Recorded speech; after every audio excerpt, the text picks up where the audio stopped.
I'm lucky enough, because I'm part of the making of this film, to have gone to mental health court. And I got to see Jennifer in action. And Jennifer, who works alongside the most amazingly dedicated group, from prosecutors to social workers to judges, to really evaluate every individual patient and what is going to be the best thing to get that person back into a place where they can be a contributing member of society. And I was blown away by her passion and her ability to get to know and advocate on behalf of these folks. So I can't wait to hear you talk.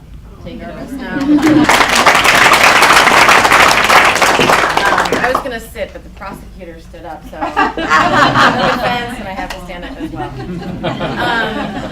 So the first thing I want to say is that this is a problem that you and I, all of us, can walk around. We can cross the street.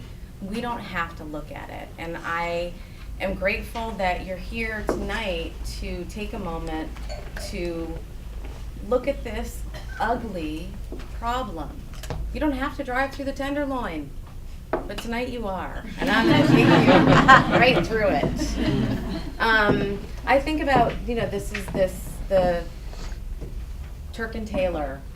There's a homeless person on the corner. They're dirty, they're disheveled, they've got big hair. It could be a man, it could be a woman. It could be black, white, brown, old. It could be young. It could be rich or poor. Because mental illness is an equal opportunity disease. It doesn't care.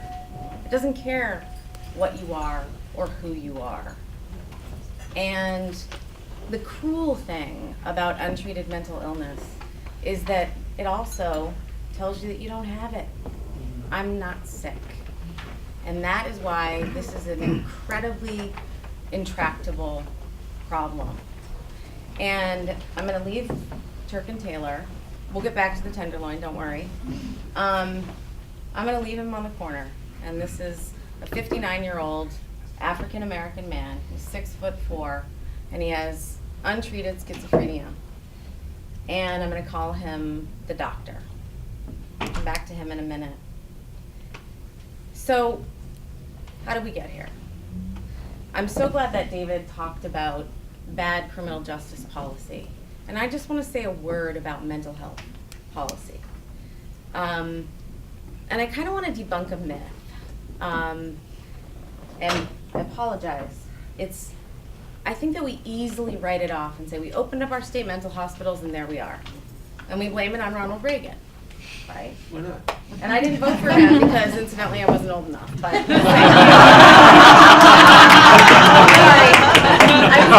wouldn't have anything.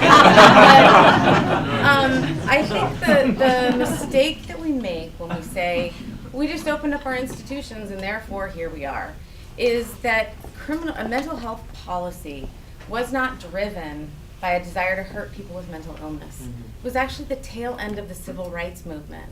Deinstitutionalization was applauded on all sides because the goal was to give people who are living with mental illness freedom and dignity, and to free them from these dilapidated, horrible, crumbling institutions.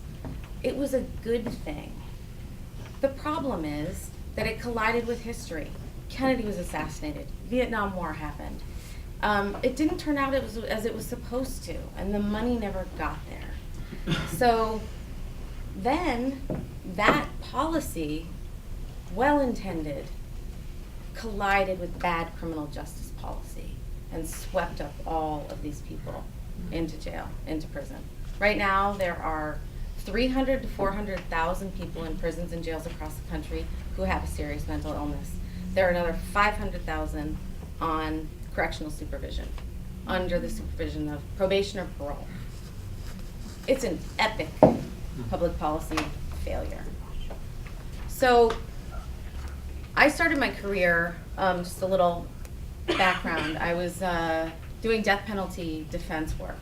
And my job was to go through the person's life, the person who's charged with a death, capital case, and to do a social history.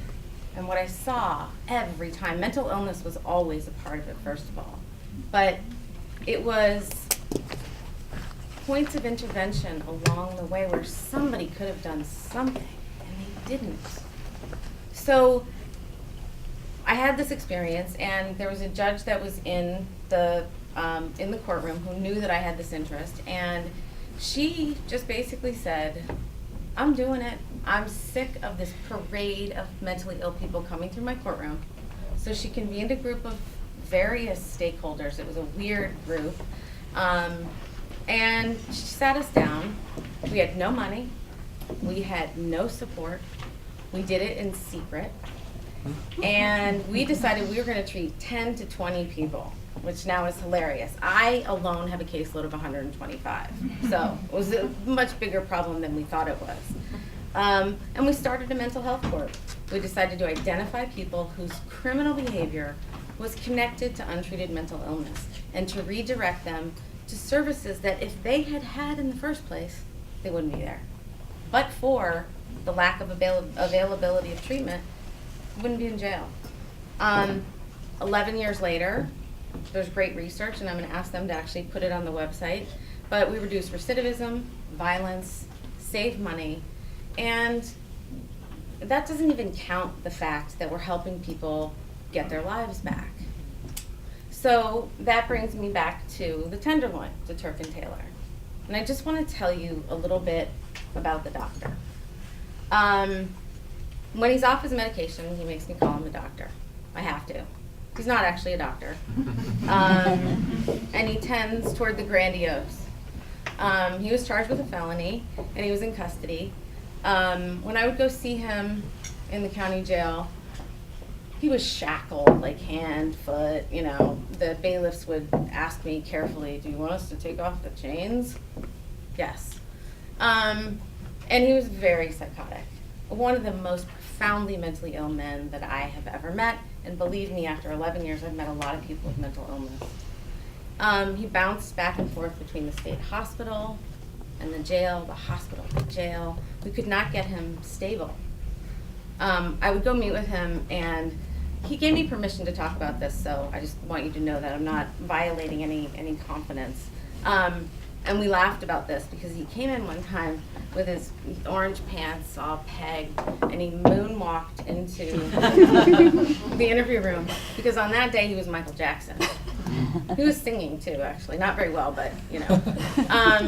And then another time that he came in, we conducted the interview in the Oval Office because he was Barack Obama that day. But all of this, there were certain things I knew weren't real, obviously, right?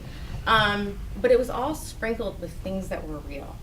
He's a graduate of UC Berkeley. He had spent time in Davis. His father was a lawyer.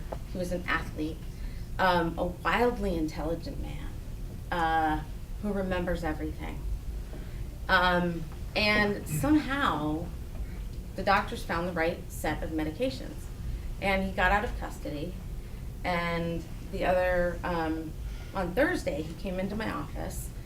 And I am hopelessly idealistic and optimistic. And I was like, I don't think we can save this guy.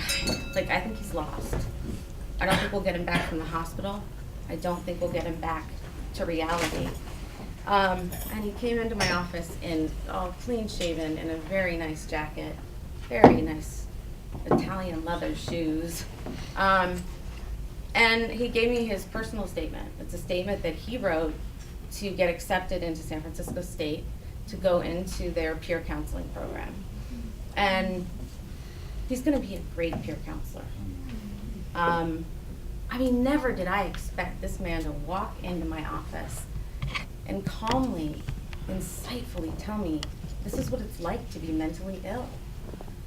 He said, you know, when I'm on my medication and I'm not using, I'm almost normal. I almost function normally. And it made me happy and sad, actually. I have his personal statement and I wanted to read it, but I have less than 1 minute. And what I want you to know is there are things that we can do. And that person on the corner who's talking to the air, who scares you, where you walk, ooh, I'm gonna go around. And I do it too. I mean, but there's a man behind that. There's a person, there's a woman, there's someone who had a life and had expectations, and this powerful thing called mental illness took them out. We know what to do. We know how to get people the right treatment and get them off the streets and get them to a place where they can get their lives back. We just have to do a better job of doing it. So thank you for driving with me through the Tenderloin tonight and meeting the doctor. And he's my favorite client, and I'm hoping that, you know, maybe he can share his own experience, because that would be, wow, that would make my day. So anyway, thank you.